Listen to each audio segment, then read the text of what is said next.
लतीफ़ सरकार जे शिकिर सां सूर्य मरी सोभ खे दिल जा बसार अणभाला अगड़ भाकरे आदि ढाल मठार मथां तेज करार मार्ग मतारो थी मुझे न अजीम सिंध यूनिवर्सिटी मेहरान यूनिवर्सिटी ऐं लियाकत मेडिकल यूनिवर्सिटी जे अजीम इदारनि जे कुक में रहंदड़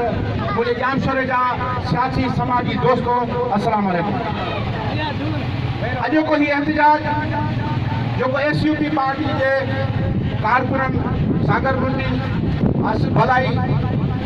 मोहम्मद कमरानी कादिर भलाई जिन ही जामशोरे के बुनियादी जेके मानव जा मसला उन लाइ ही एहतजाज जो रिकॉर्ड करायो है उन दोस्तन के जस ॾियां थो सलाम पेश कयां थो त ही सिर्फ़ इन दोस्तन जो मसलो न आहे ही जामशोरे के रहंदड़ सभिनी माण्हुनि जो मसलो आहे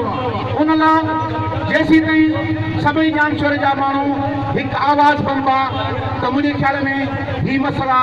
कुछ भी न आहिनि ऐं हिन में हुक्मरान जेके वेठा आहिनि जेका हिते इंसान में वेठी आहे ऐं इन्हनि जे लाइ बि ही मामूली मसला आहिनि पर हिन जो दीन धर्म ऐं ईमान सिर्फ़ु सिर्फ़ु आहे कमीशन ऐं पैसा जेके खाईंदा उन्हनि खे हितां जे रहवासियुनि ऐं हितां जे हिन मज़लूम अवाम जे मसइलनि लाइ का दिलचस्पी न आहे ऐं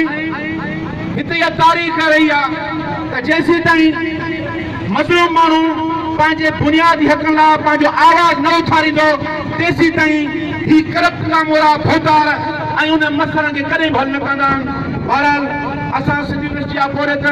जेतोणीकि आउं जामशोरे जो रहवासी आहियां ऐं मुंहिंजा जेके बिरादर जा दोस्त मुंहिंजा सियासी समाजी दोस्त ऐं यूनिवर्सिटी जा साथी असां जामशोरे जे उन सभी सियासी समाजी दोस्तनि सां ऐं स्पेशली SUP पार्टी जे दोस्तनि सां गॾु आहियूं जेसीं ताईं हीअ मसइला हल न थींदा तेसीं ताईं इंशाअल्लाह ताला असां ही जदोजहद जारी रखंदासीं। साथ सलामत जी